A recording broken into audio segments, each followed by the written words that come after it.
Well, what's going on, you guys? Welcome back to another portfolio update. In this video, I'm going to show you guys all of the recent moves that I've made in the portfolio. Definitely did some things that I've never done before ever in my stock market investing career. And so going to be interesting to share those strategies with you guys and see what you think. So smash the like button and make sure you are subscribed. All right, so in today's main stock account, we were down $909. Here are the holdings from largest to smallest. For today's main movers, we had Amazon down almost 1%, Tesla down 1%, Palantir down 3%, CrowdStrike down 1.3%, and Meta up 1.2%. Cash is now sitting at negative 3,100, and we'll see why in a moment.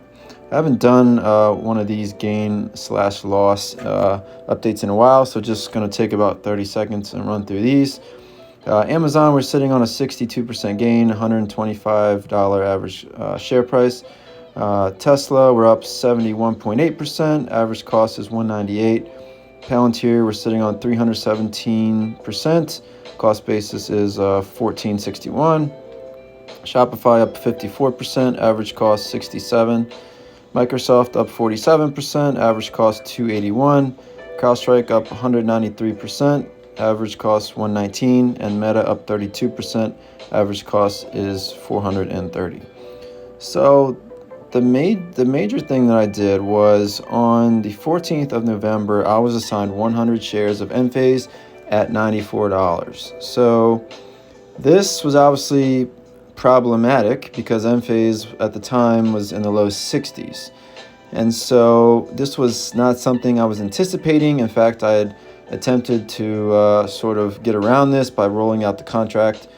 So I was not anticipating this early assignment. I had actually spoken about this on a Wheelers episode that when you get these big drops and the stock is sitting low as it's been in a long time, you are more likely to get assigned those shares. That's why I tend to reiterate oftentimes that you cannot just pick any strike price and just think that you're going to roll out of your problem because situations like this will happen and it can really blow up your account. So basically, I got assigned those shares, and I did something I've never done before, which is just immediately sell the 100 shares. So I was assigned the shares at $94, and I sold them for $61.39. So I immediately took like a $3,000 loss on those. The reason why I did that was because if I did not do that, then I would be using about $9,000 in margin, and then this would make my plan on selling any bit of stock impossible because I'm planning on putting some of my lower conviction stock plays into my higher conviction crypto plays. So being 9,000 in margin would have made that impossible because when I sold the stock, it would have just went to pay down that margin. So I let go of Enphase, and I still have about $3,000 worth of margin that I have to pay off. I'm hoping that I can just get out of the some of these covered calls, do one more round, and that will satisfy the margin.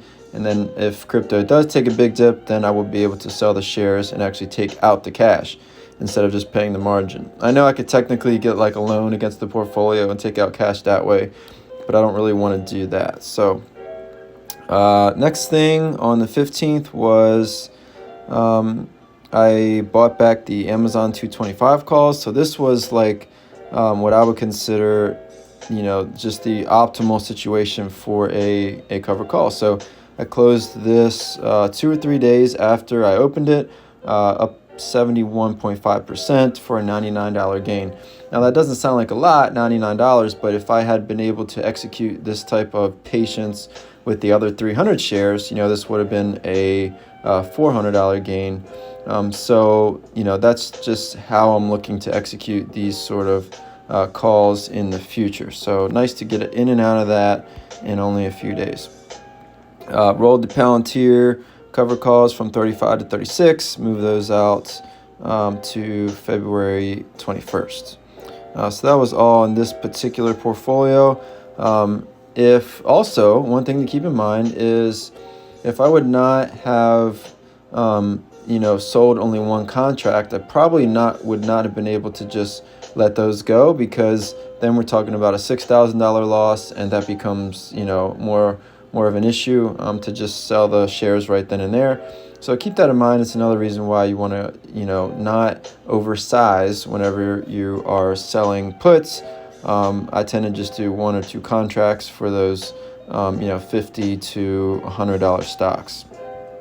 All right, so that was it for this account. Everything's still looking pretty good there. Little Robinhood is going to have a big day tomorrow. So it looks like my only, I know I told you guys I sold out of Celsius. So the only holdings in this portfolio are the Snow Leaps. So we got the 120 calls and the 110 calls, both out for January 2026. And after hours, Snow is doing quite well, up 18% after hours. So I would expect this portfolio, I don't know if these are exactly accurate. You can go to simulate my returns, and it says, tomorrow or today or tomorrow, these, you look down here at the bottom with the share price at 152, where it is now, this should be up 2,452 on this call, which was the 120. And then the 110, if we do the same thing, simulate my returns, this should be up 2,800. So this account should be up quite substantially tomorrow. So I'm definitely glad to, have the ability to possibly exercise these shares. This one's already up 31%. So I'm assuming those are going to be up, at least 60%, 70, maybe even 80% tomorrow, which would be really nice because, Snow's sitting at 152, and I have the ability to buy it at 110 and 120 over a year from now. So definitely fortunate to have picked up those leaps, which I laid out a couple videos ago, was all based on technicals. So yeah, that was good. Let's look at the crypto portfolio, which has sold off pretty heavily earlier in the, earlier in the day, we're sitting at like 210. Yesterday, we were up like 215, but still holding decent. Down 6,500 in the past 24 hours. Render has taken the new number one spot as Aerodrome has sold off a little bit, but still feeling great about this portfolio. Everything has been doing well. Obviously not today, but the past couple of days has been doing quite well. And so most of these positions are now up anywhere between 20 to like some of them are up 150% or more.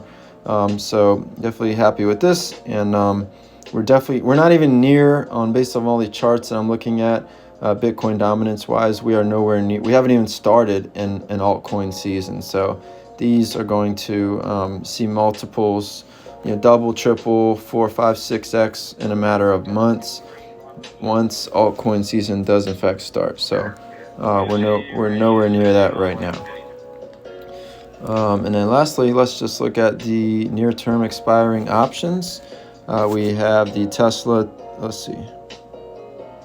we have the Tesla 350 calls for December 13th. Those are down 40%. We have Shopify, that's for December 13th, so not really near term. Palantir, those are now out, all of them in February and December. Microsoft, we are almost catching Microsoft. So on December, probably next week sometimes, I'm going to roll these out to $395, and Microsoft sitting at $415. So catching up to Microsoft a little bit. And then we still have 100 shares of open on Amazon. So nothing really near term that I need to really keep my eye on. So overall, pretty happy with the portfolios. Definitely going to be excited to see what Snow does for me tomorrow. And then I don't think we have any big earnings really left for the rest of the week. So market should really just be riding on overall sentiment. If we're going to be getting a Christmas rally, which I think we probably will, although we kind of already got one. And then, we'll see if the Fed wants to keep cutting or not. So if you guys have any questions, be sure to drop it down below. As always, take care and God bless.